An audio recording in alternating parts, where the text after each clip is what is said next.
Welcome, everybody, to Birching the West. This is our podcast, and for those of you that are watching us online on the on YouTube, welcome as well, so you can see the video. We have a special guest with us today, Joe Wolverton, and he's author of a number of books, a longtime writer for the New American Magazine, and I think for some other publications as well.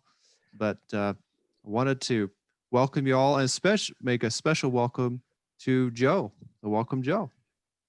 Thank you so much, Ellen. I appreciate it. I'm so happy to be with you and to be able to talk to all these good people. Yeah, I'm glad you could join us, Joe. Yeah, of Um, course.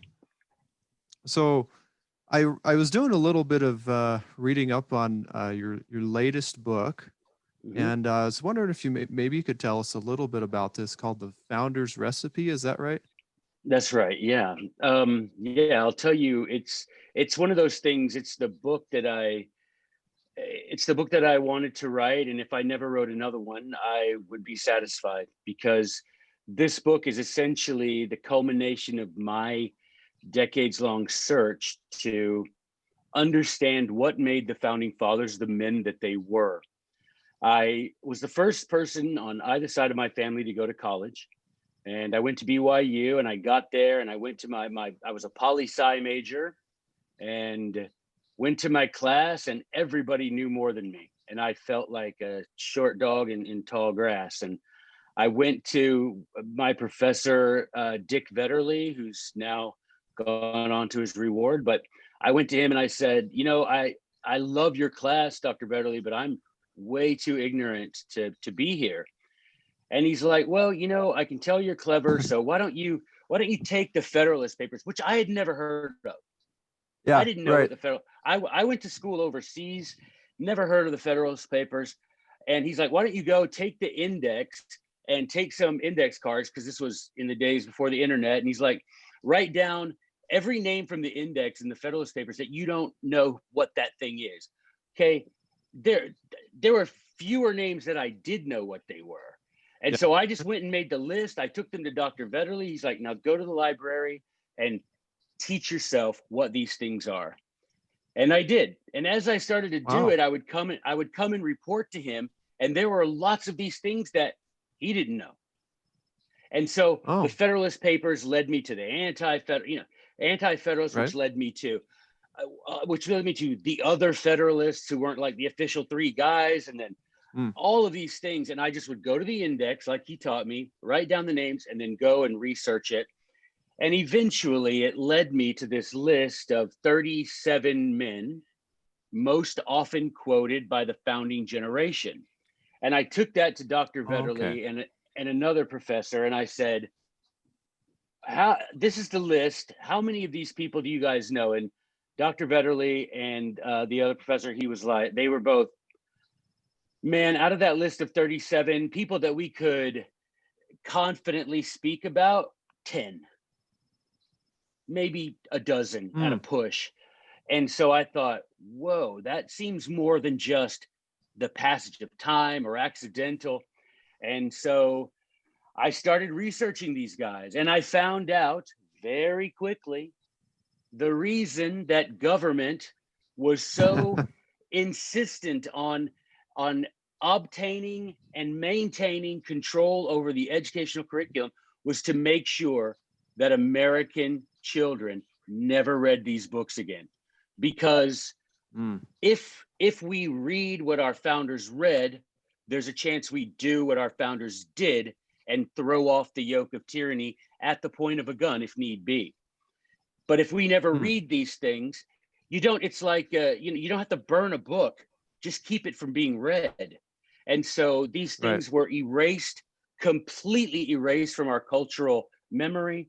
And today, I was on with Tom Woods. I don't know, it's probably 2 years ago, talking about the fact that I was writing this book, which is funny, but um, we had a guy on, an American history professor, and he said, okay, why don't you test me, Joe? He was like, I don't think that this is as unknown as you like to pretend. And so I can't remember which guys I named now, and he knew nothing of them.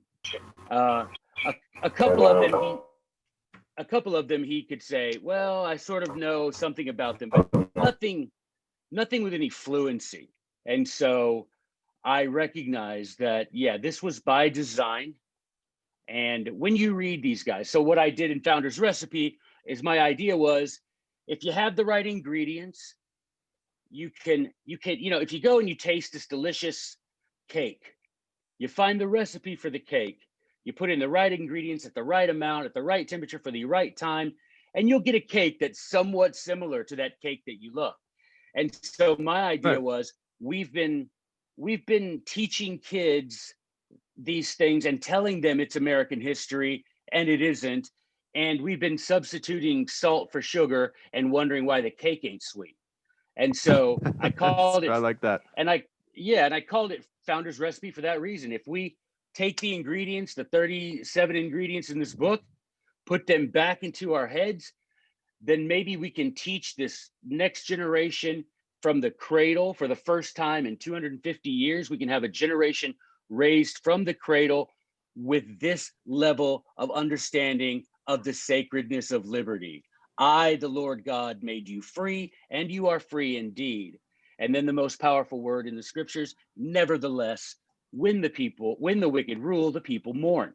And so I'm like, we got to get these things back into the heads of people so they appreciate what liberty is and how valuable it is, and how our founding fathers came to be a bunch of at Lexington Green, 4:30 in the morning, you've got 50 dairy farmers and a preacher facing off against the world's most powerful professional army. What got them to Yeah. that point? It's not taxation without representation. That doesn't get you up at 4:30 and face off against a professional army. That doesn't do it. And when you Probably read not. these guys, when you read these guys in this book, I tell you, I have classes, I teach classes on this book, and people's eyes are like, why have I never read that? Well, ask yourself that question. You've never read it because they don't want you to think these thoughts. Yeah, that's a good point. It, that kind of reminds me of the video series. You're probably aware of it, at least, Myths versus Facts with Art Thompson, Mm-hmm. where he Mm-hmm. goes through some of the history of the people that tried to take over the teaching of history, and they were pretty successful. And Yeah, they have we been are today. successful to this day. Yeah, I mean, and even to the point where, and I say it in the book, in the introduction to the book, is, some of these parents, they think, all right, I'm going to choose a charter school or a classical academy or this or that academy, but they end up using the same textbooks as they're using down the street in the public indoctrination building. And so it's like, why are you bothering? You're just, it's sound and fury signifying nothing.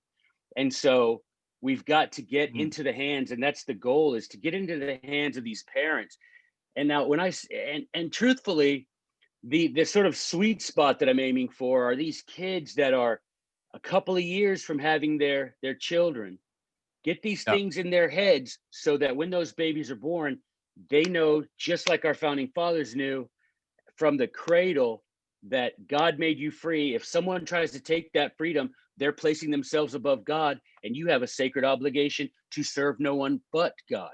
So if you serve a tyrant, you're breaking one of the commandments. That's what gets 50 dairy farmers up at 4 o'clock to face off the world's most powerful army. Yeah, that's a very good point. Boy, it puts a whole new light on things from how most of us, I think, have been taught about American history.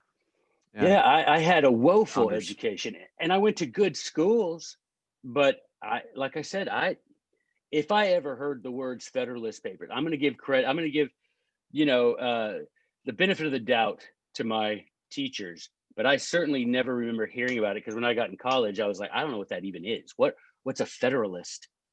And Mhm. thank heaven for Dick Vetterly, to be patient and humble to help me on that path. Yeah. Wow. That's it's amazing how much of a difference one person can make in somebody's life, and a lot of Yeah. times they don't know it. Yeah. And that was a sad moment for me when I got home for my mission. I found out relatively young, but he had passed away from a brain Oh, aneurysm, and it was so sad. I was like, wow. I couldn't wait to get home and tell Dr. Vetterli how much he changed my life, and unfortunately, he had passed away. So, but I'm sure he's Wow. heard it. You know, Yeah. Well, right. Yeah, it's I did tell his widow, so that helped a little bit. oh, okay. Well, that's good. That's good. Yeah. It's amazing how people can affect our lives and kind of through generations, and education kind of Yeah, has that power. that's So that is. I'm really glad. Yeah.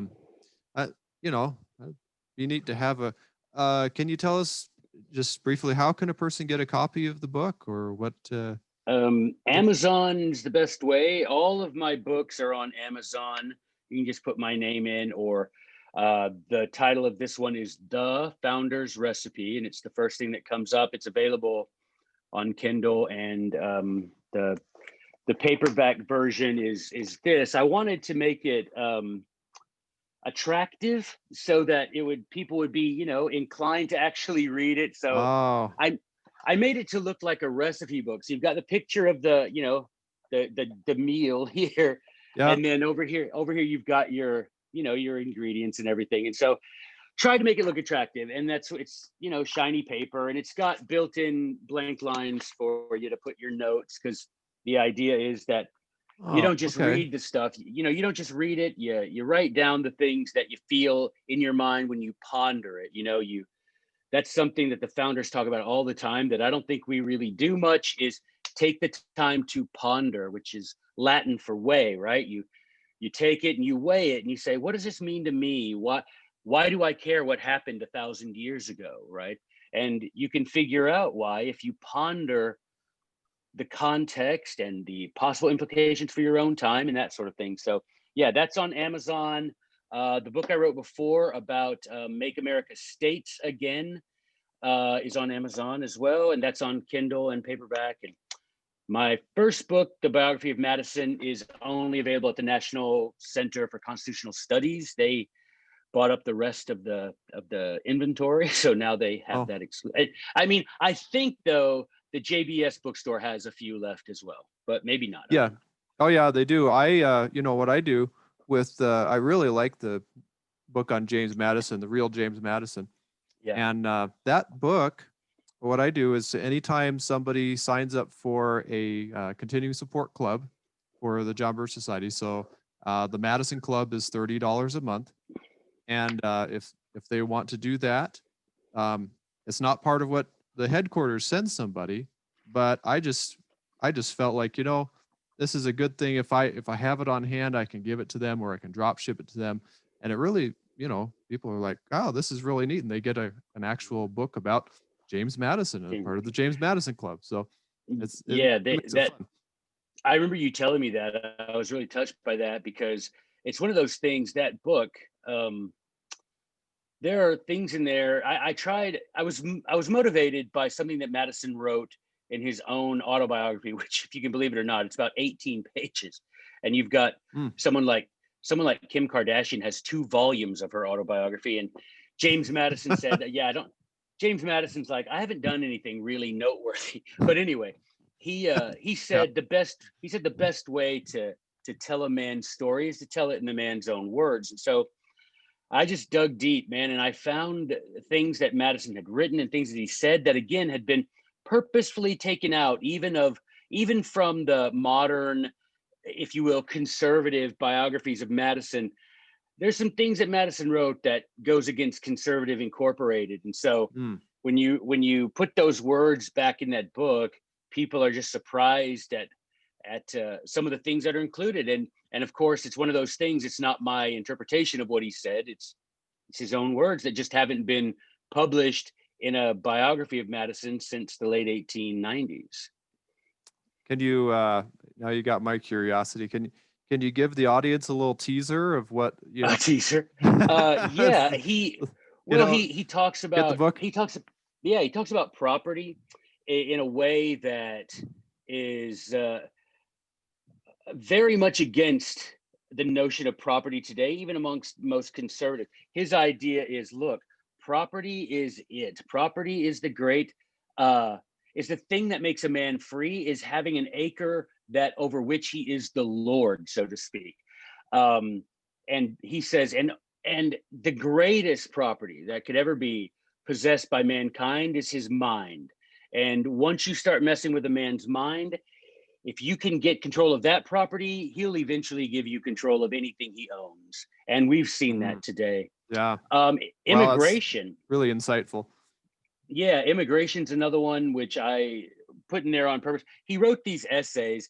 Hamilton started writing these things, asking, trying to convince people to have a more uh, powerful central government. And Thomas Jefferson wrote Madison a letter and said, "My God, man, take up your pen."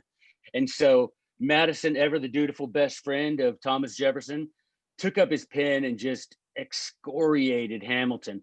And he called them, Madison called himself his Republican letters with a small r. And in immigration, he's like, immigration, he says, has always been, and according to the Constitution, should always be a matter of state government, that the federal government has no enumerated authority over immigration. And if you look in the Constitution, you won't find that word. Uh, and Madison said that's because that's a state issue. Now, today, when you tell even conservatives that the federal government should not be legislating in the area of immigration, that doesn't sit well. But Madison, in his essays in that book on immigration, he explains it very clearly, the logic behind it. Hmm. That would be interesting to see that as well. Yeah. Yeah. Wow. Yeah, just basically push power down as far as you can to the Yeah. individual level. Huh. I guess I was curious. If we could go back to the other the Founder's Recipe book, you held it Yeah. up, right? Oh yeah. So Yep. I haven't got my hands on it yet, but I saw a little bit in there. Is it kind of written like a textbook? Or what? How, for homeschoolers to use, No, or just self-study, or would you say? okay, both. Any of that. I wrote it with the idea of making, and I have a section in here like how you would use the book, and Eldon, I'll send you a PDF when we get off here. You don't. Oh, thank you. Yeah. Very nice of you. So yeah, of course. But it's for homeschoolers, but it's for anyone, adults. The idea was make it accessible, because if I tell you, hey, the founding fathers, couldn't get enough of a guy named Caesar Beccaria, and you go look it up, and then you get the book. I have it on the shelf here. You go get Caesar Beccaria's book, and you're like, yeah, I don't know who he is. I'm not going to get into that. But if I give you a little taste of it, maybe you're like, yeah, I want to go eat the rest of that. You know what I'm saying? And so it's one of those things. It's I just provide a little sampling of each one of them. And the idea, and I say in the front of the book, this is not a compendium, right? This is just a little taste of every one of these guys. And the hope is that you yourself will go and look up these books, all of which are available for free all of them are available for free online. Several of them that are not available, on my website, teacherofliberty.com, I make them available as PDFs. And I'm telling, look, Eldon, the honest truth, and this has nothing to do with me because I didn't write these books, right? I'm just the telescope. I'm not a planet, you see. Yeah. I'm just, and everyone who reads these books is blown away by how frank and how clear the defense of liberty is. And it makes it so clear how our fathers became who they were. How did they get to the point where they were like, we've tried for a decade to get these people to abide by the British Constitution. They won't. It's time to cut ties. How did they get there? They got there because the books they'd read taught them those things. And so I think it's easily accessible, and that's the idea. So would you say it's kind of maybe a starting point for people on their journey of really getting to know the founders and their thoughts in a way? Yeah, this is a sad thing, particularly among those of us who consider ourselves constitutionalists or conservatives, is we just don't know our stuff well enough.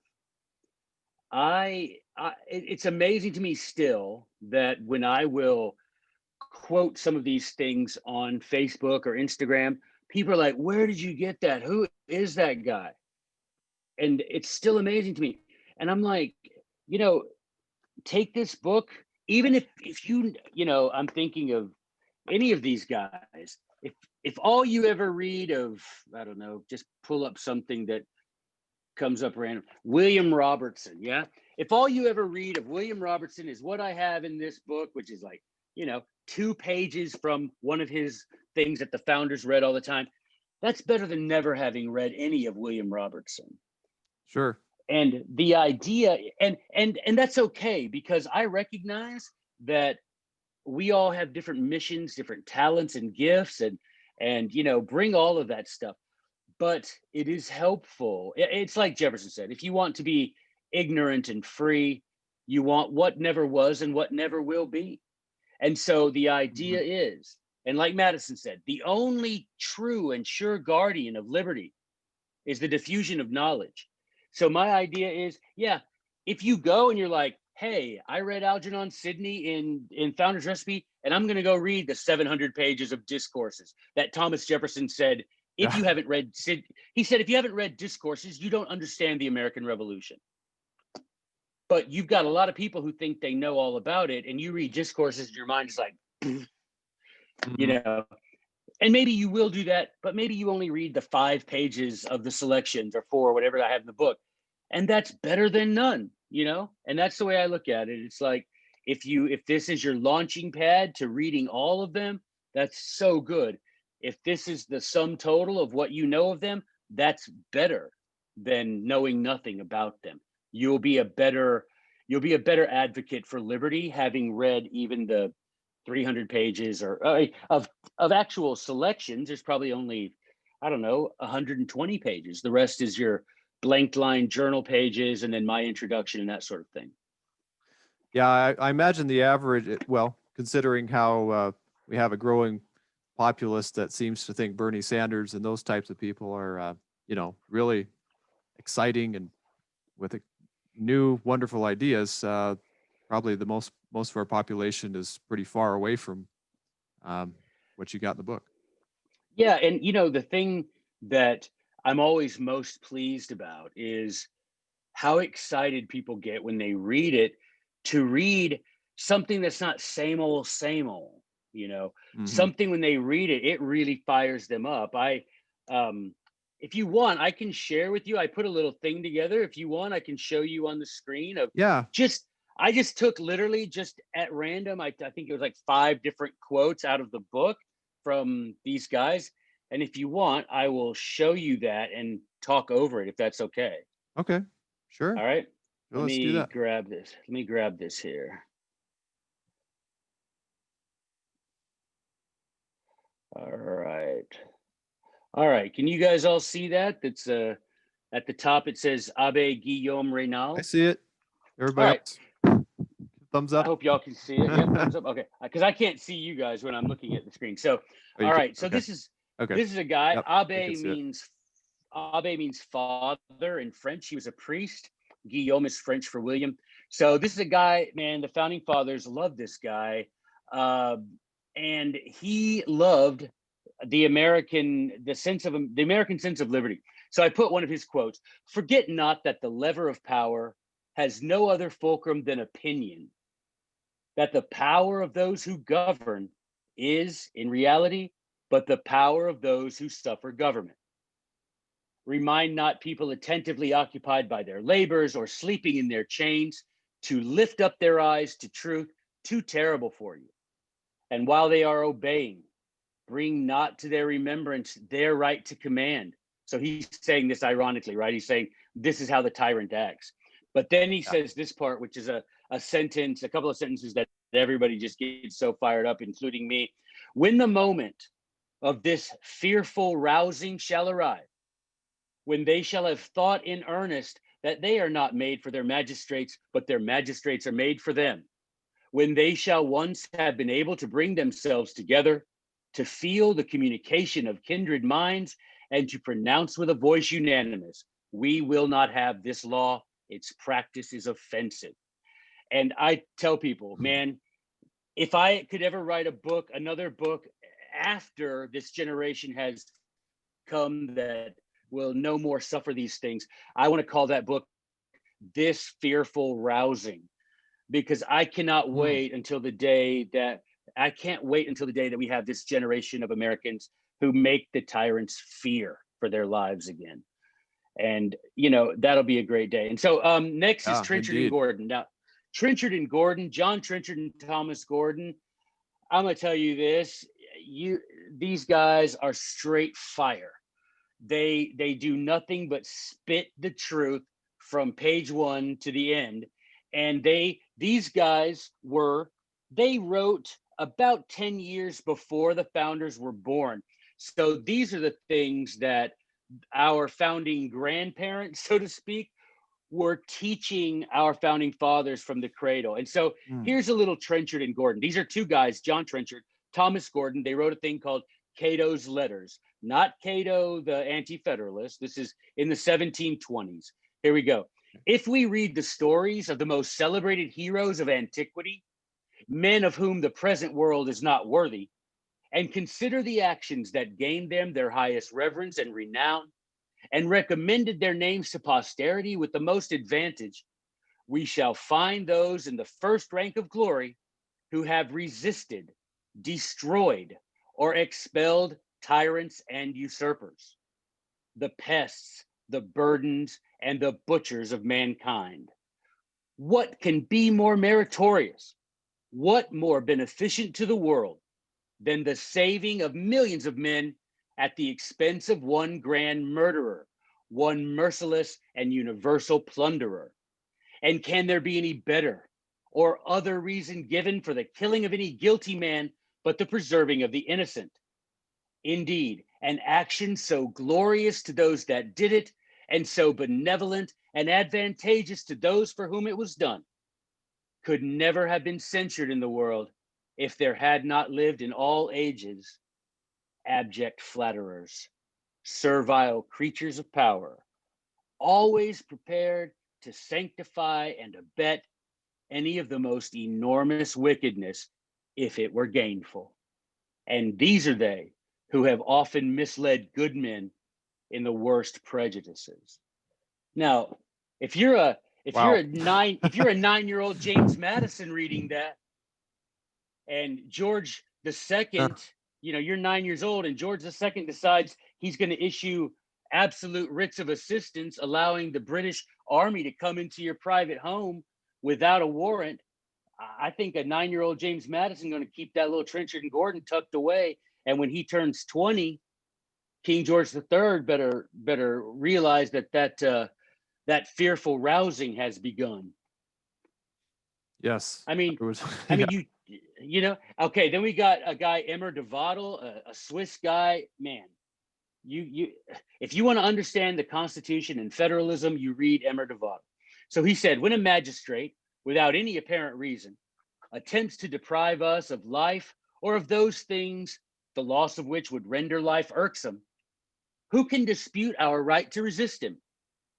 Self-preservation is not only a natural right, but an obligation imposed by nature, and no man can entirely and absolutely renounce it. I mean, can anyone say that these ridiculous mandates regarding this COVID thing are taking away life and those things which render life, or they're taking away all the things. All the things, they're taking away these things and making our lives irksome, to say the least. And here's device. And again, this guy's writing, 100 years before, 140 years before our founding fathers. But these were the guys that they cut their teeth on. I mean, just look at that. Who can dispute your right? Quote. Yeah. Here's Samuel Pufendorf, a German guy, a stud. I mean, man, you read this guy and you're like, I just want to hang out with this dude. He said, being divided into factions, he's talking about people in a republic, being divided into factions or political parties, they are more concerned to ruin their rivals than to follow the dictates of reason. If the 2020 Sir. elections don't prove that true, I don't know anything that ever would. Because we see that on both sides, Republicans and Democrats. I'm not so concerned with doing what's right and reasonable and constitutional. I just want to ruin those guys. And then we have Algernon Sydney, who is my personal favorite. Call him Uncle Algie out of respect. He was known as the Patriot Saint to our founding fathers. Sydney Hampton College is named for him. There are several cities out east named for him. He is a guy that just read his stuff, man. If you want to read the next best thing to scripture, read Algernon Sydney.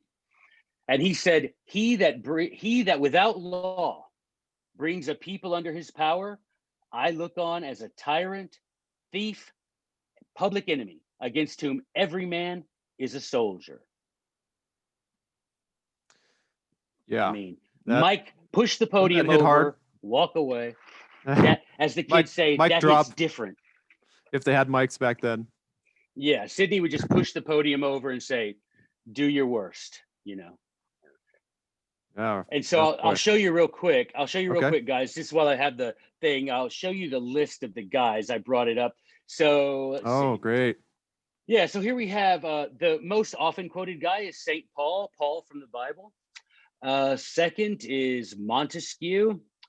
Then we have, so I would add, you know what, let me put it on a list that makes it a little easier for y'all to look at. That list is a little hard to see because it's trying to make it look very colorful. So here's a list a bit easier to see, yeah? Yep. So I would ask you to be honest with yourself and look at this list of 36. Now there's actually 37 men because Trenchard and Gordon wrote as writing partners. Look at this list and you don't have to answer out loud, but just think, how many of these men have you A, read anything they wrote, and B, could discuss or could use as weapons against tyranny in any effective way? And then ask yourself, why not? And the answer is not because you're lazy. The answer is because there are people who don't want you to read this, and those people have been in charge of education since the 1890s. And so you look and you say, okay, Paul, yeah, I got you, Paul. Bible, I got you. Montesquieu, yeah, a bunch of us have probably read something of Montesquieu. Blackstone, yep, probably heard of him, maybe. John Locke, sure. David Hume. Then we're going to hit up against Plutarch, and people are like, yep, don't know who that is. Caesar Beccaria, never heard of that dude. Trenchard and Gordon, nope. Delome, nope. Pufendorf, nope. Edward Cook, maybe some people. Cicero, maybe some people. Hobbes, maybe. William Robertson, no way. Grotius, a few people, maybe. Rousseau, a few more. Bolingbroke, nope. Francis Bacon, maybe. I'll tell you one thing, Richard Price, yeah, that dude, you read Richard Price and you're different the next day. That guy, he was called the torchbearer of liberty. And the First Continental Congress offered him citizenship in the United States as a reward for his efforts in defense of liberty. William Shakespeare, yeah, we probably read some of him. Livy, probably not a lot. Alexander Pope, probably not. John Milton, we think Paradise Lost. Founding Fathers, that's not the thing they read. They read a thing called Areopagitica. Read that, blow your mind. Tacitus, Plato, Raynal, the Abbe Gabriel Mably, Machiavelli, another guy that people think, yeah, he's the guy that thinks you should rule ruthlessly. That's not at all what he said. In fact, the first sentence of The Prince is like, it's the prince's duty to rule over his people in virtue. Emer de Vattel, who I had mentioned earlier, William Pettit, Voltaire, read some of his stuff. John Robinson, the spiritual leader of the Pilgrims, Algernon Sydney, John Summers, James Harrington, and Paul Penn. Anyway, those 36, look at those and say, how many of those guys am I familiar with? Well, you had the founding fathers could quote you chapter and verse of all these guys, which tells you why they are no longer part of our curriculum. Right. Wow. I don't know if it's evident that I get a little fired up about this stuff. Oops. Well, maybe we should. I think if we read what you read, we would get pretty fired up, I would think. Dude, you can't help but get fired up when you read these guys and they just don't pull punches. There's none of this go to Congress and try to compromise. No, no, we have a contract. You obey it or you don't. And if you don't, you have no authority. And that's not me wanting to be cool. That's me saying, God made me free and that's how I'm going to stay. And if I give you some authority, it has boundaries. If you step beyond those boundaries, you're no longer a magistrate, you're just a common thief, and I'll treat you as such. So they weren't exactly trying to sugarcoat things. Well, that's no, and if that's the thing, Eldon, if people want to, if you're ready to take it undiluted, the straight bleach, read these. If you're not, then stick with Ben Shapiro or Glenn Beck or something. I don't know. I don't mean to slag off them, but it's the same old, same old. But if you want it Sure. undiluted, you read these guys and you're just, I mean, you seriously, it took me 5 years to read Sydney's Discourses Concerning Government, because every page I was like, why did I never understand this before? Why has this never come into my head? And now that it is, I can't get it out. Yeah, it can be life. I remember when I read the Federalist Papers, and I had read a few of them, but Yeah. a friend of mine, Robert Brown, he decided that we were going to once a week have a phone conference and go through one of the essays. Simple idea, right? And boy, it just the understanding of the founders, the Constitution, just greatly expanded. Just doing that. Right. And see, and just doing that, and then imagine if that's step one, you go to the index, or every time in the essay when they say, the celebrated Montesquieu said, don't just Teflon, let that slide off you. Go get that book and say, I want to read. Why are they quoting Montesquieu? Why are they quoting the Abbé de Mably? And why? Don't stop and say, okay, they quoted him, let's keep going. Say, nope. Why did they quote Abbé de Mably twice in the Federalist Paper? And I've never heard of him. Yeah. Why did they quote right. Grotius? Why did they quote de Wattel? Why are they quoting these guys? That's the next level, is say, I want to understand how they were able to write such amazing essays. Well, because they had all this stuff, the raw material in their minds from their education. Yeah, I remember reading that and a number of times feeling like, okay, they're speaking to an audience and they're referring to something that I've never heard of. But they assume that the audience is, very familiar with whatever it is. Oh. Well, why have I never heard of that? That's exactly what happened to me freshman year at BYU. I was like, why is that name unfamiliar? Why do I not know who that is? Yeah. And it's like, and I don't know what it was that, I mean, it was Dr. Vetterli's prompting, but what it was in me that said, I want to know that stuff, I don't know. But it's changed my life, and it's made me a more zealous and more capable advocate of liberty, which ultimately, I mean, made me a better Christian, a better man, to understand freedom and the cost of freedom and why it is so valuable, because it is the most important thing in existence, is your ability to choose. And I want to take what our founders gave us, and I want to be able to hand it down to the next generation. And as we stand right now, we're precariously on that cliff to where we don't have anything to give them, and that would be a sad day. That'd be a sad reflection on our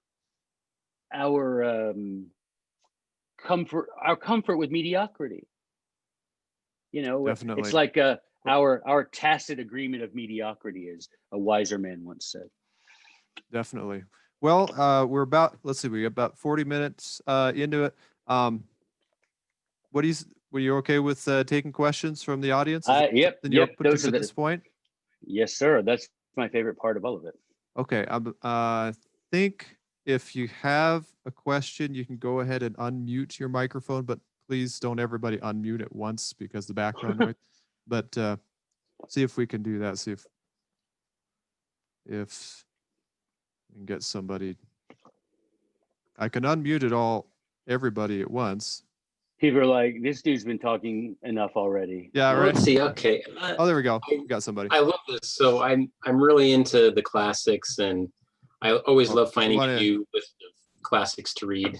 Yeah. And so yeah, I'm really interested in this book, and I love what you've said so far. I'm just trying to think of a question to get you to talk more, because Let me ask you this, Sam. Yeah, when sure. you say the classics, do you mean like the Roman and Greek classics, or do you just mean the classic corpus of liberty literature? What do you mean?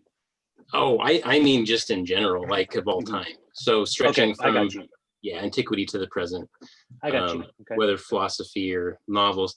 And this is great because I homeschool, and that's part of it. And so Nice. I am looking for those lists of books to introduce my kids to. Yeah. Suggestions. And in the introductory part, I have a section on how to use it as part of homeschooling. What sort of tactics you could use to integrate it into a homeschool lesson. So maybe you could tell us some more about that then, the homeschooling aspect. So basically, I also included in the book is this thing I wrote a few years ago, the 16 key principles of liberty.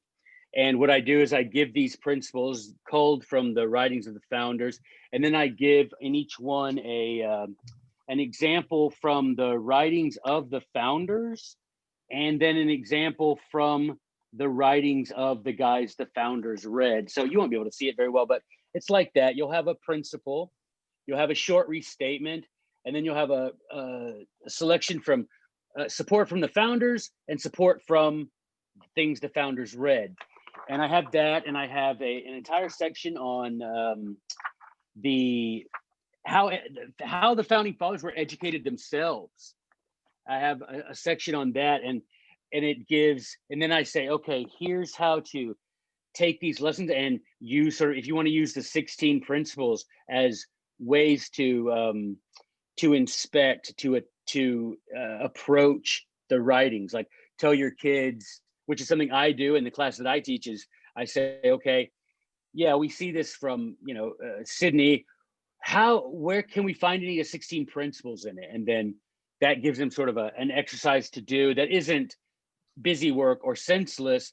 It actually confirms to them the power of these writings and how they do all point toward one central theme, and that is the individual sovereignty of man as a gift or inheritance from God. And that it's powerful. And I put those things in there purposely because I know how many homeschool families are looking for something like that, because homeschool kids, they're not going to be satisfied with the textbook pablum, that's for sure.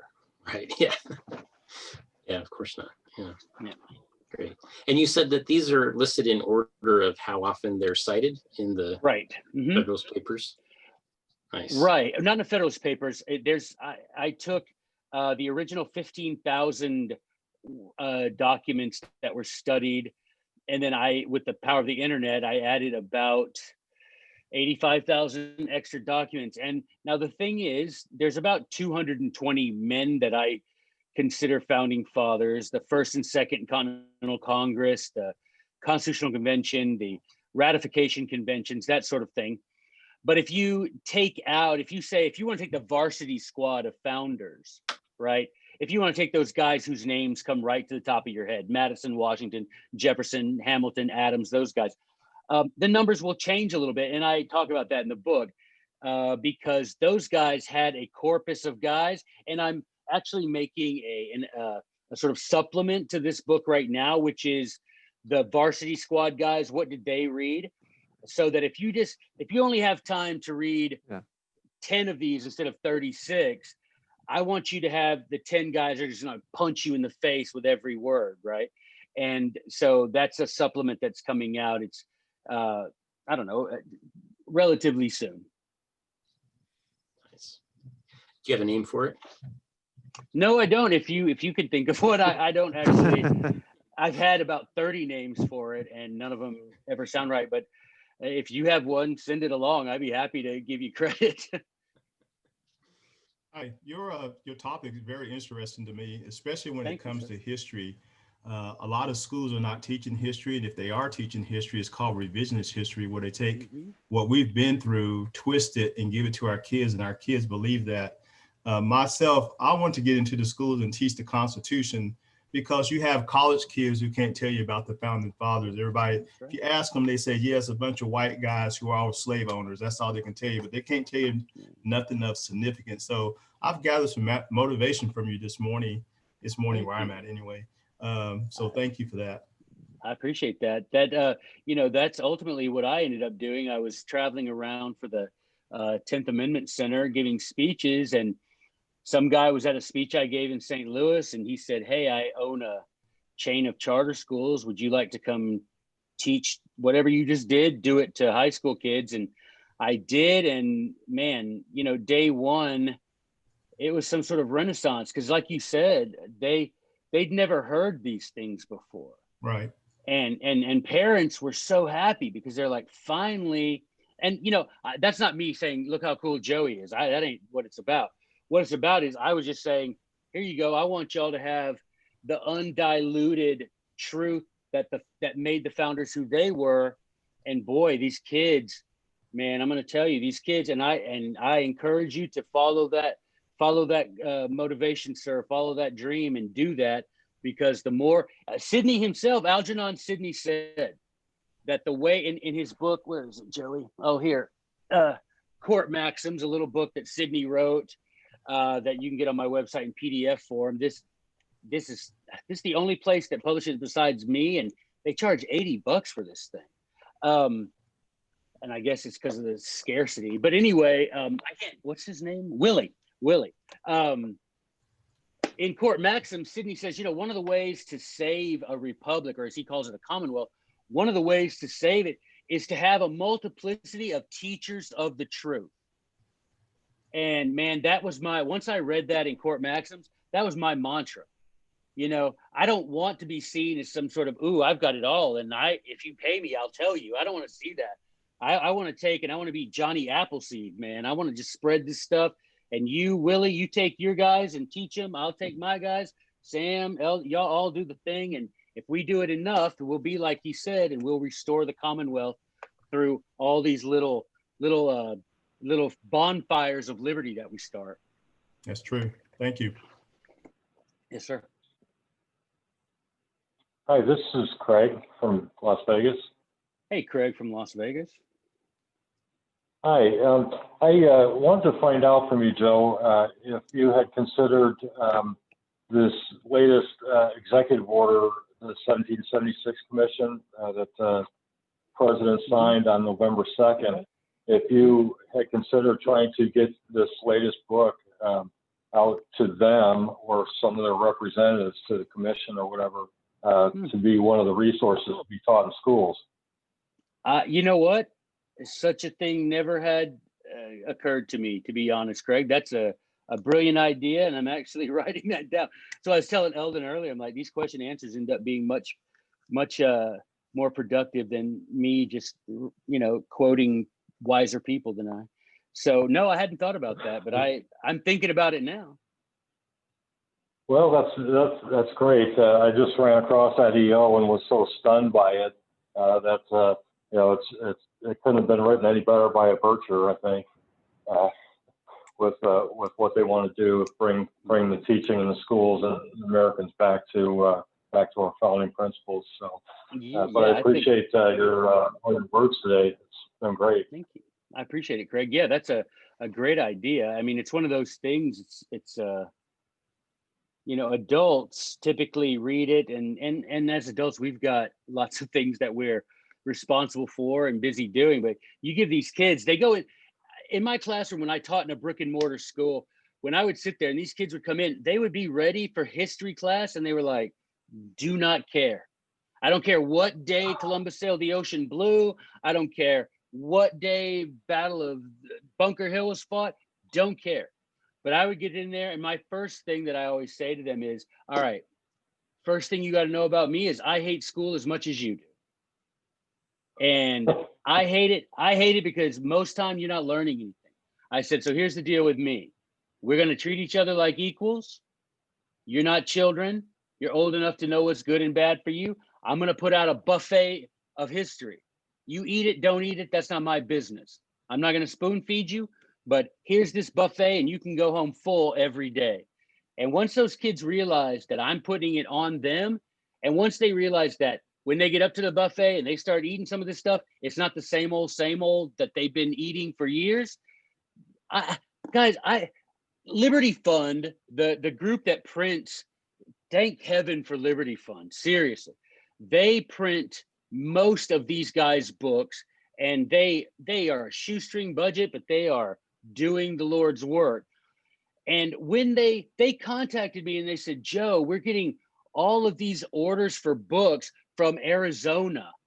Like, do you know anything about this? And I'm like, yeah, I teach these books that y'all print. I teach them in my class. And they're like, man, all of a sudden we got all these orders.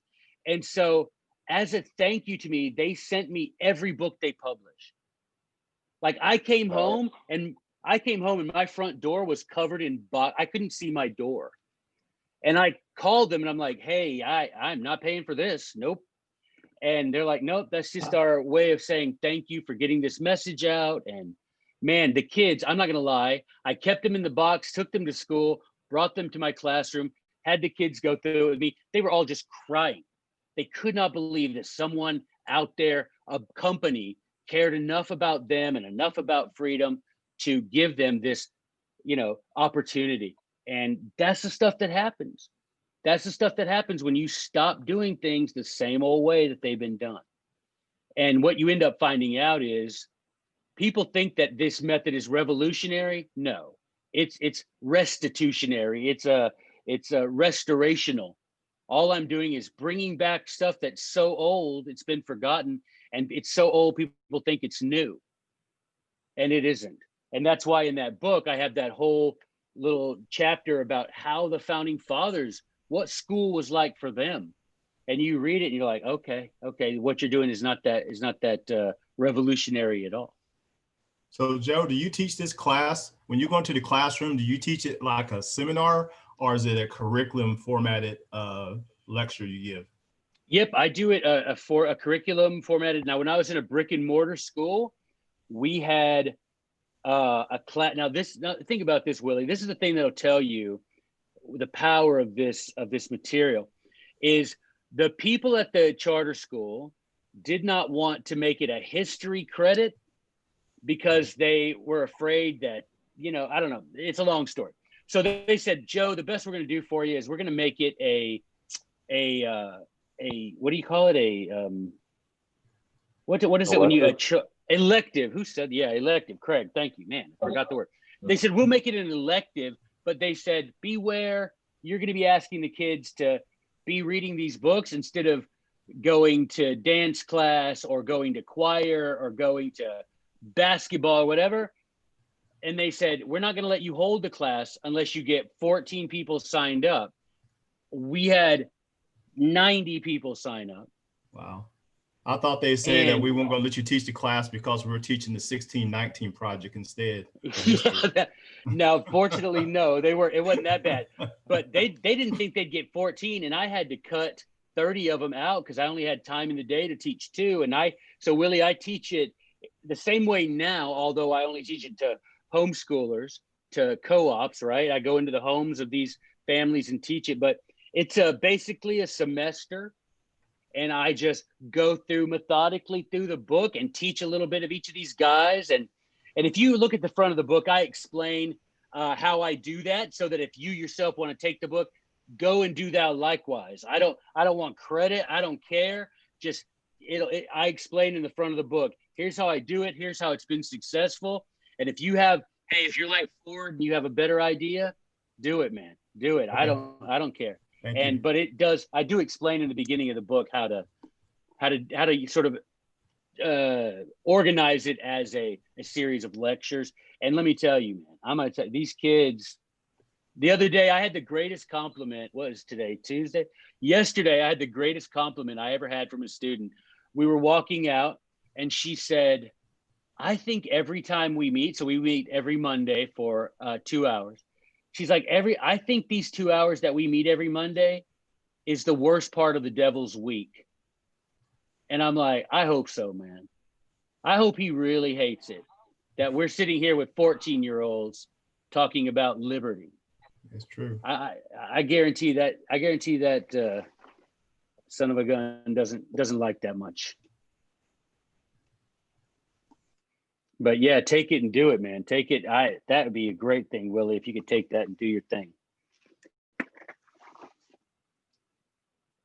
Well, thank you guys for everything. This is Craig. I'm going to have to mute myself here and get cutting, but thanks for everything today. Thank you, Craig. Appreciate it. Thank you. You're welcome. I see the young lady there. She's been with us like the whole time. Hello. Hey, trying to see your name. Janae. Yes, that was perfect. Thank you. Oh, you're welcome. I just hated that we hadn't recognized you. You're the face of the organization, and we're just sitting here, ignoring you. So yeah. Oh, okay. Well, hey, I was just wondering, your books are for free online, you said? Oh, this book? No, this book is not for free online. I have on my website, teacherofliberty.com, several of the books that aren't available, books that the founders read that aren't available anywhere. We made them available to anyone to download on PDF. Yeah. Okay, and so it's just like when you buy something off Kindle. Yeah, you can buy it on Amazon for your Kindle, and yeah, it's it has the Kindle version and the like paperback or whatever they call it version. Yeah, but you can definitely get it for the Kindle. Yeah. Well, thank you. Appreciate it. Yes, ma'am. Thank you for hanging out with us. Thanks, everybody. It's important. Yeah. Okay, take care. I'll see you guys later. You too, Janae. Take care of yourself. Thank you. All right. Do we have any more questions? Going once, going twice. All right. Well, any final thoughts, Joe? If you want to kind of, I guess, wrap things up, and we'll thank everybody for coming on the Birching the West podcast. No, I'm just real grateful that you did this, and the last thing I would say is just there is hope.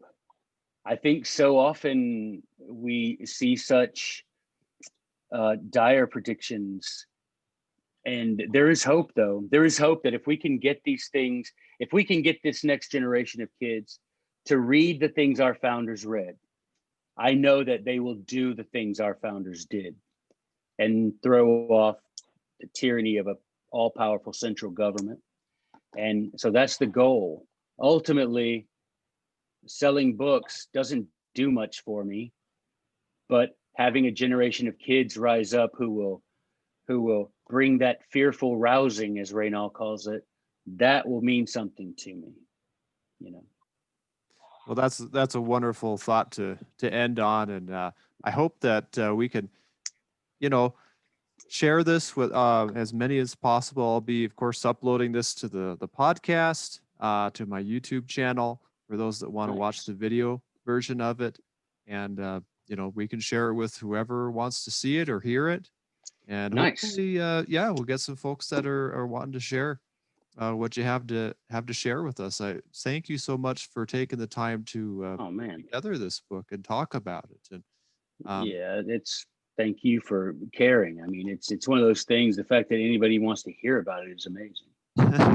Well, it's one by one, and that's how it works, right? Yeah. I guess I should put in a plug that for two things with the JBS that we want to encourage our folks to consider.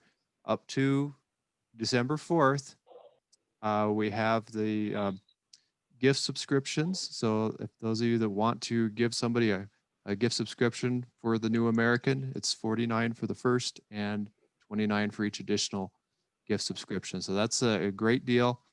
You want to go to thenewamerican.com, take advantage of that if you want to do that. Also, if there's still some of you that want to help out with building awareness of the John Birch Society, and this will be in Utah, putting up a billboard. It does cost some money to do that, but you can certainly contact me at my email address, and we can talk about how to work on that. But so that's my little plug. I guess we got a little commercial in there. But thank you so much, Joe. Thanks, Eldon. Appreciate it. And, Sam, Willie, and Craig. Yeah, everybody, great questions. And hopefully we could share this far and wide. Yeah, that'd be nice. That'd be nice. All right. Well, I guess let's see, let's see if I can or stop